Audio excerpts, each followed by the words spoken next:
lipas tao, magbabagsak ang bahay at mga poste walang kuryente.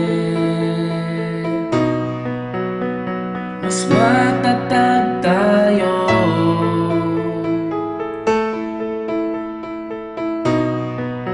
sa bagsik ng bagyo.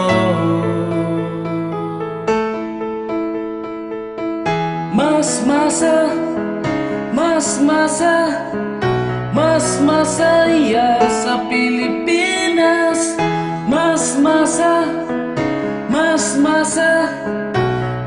masaya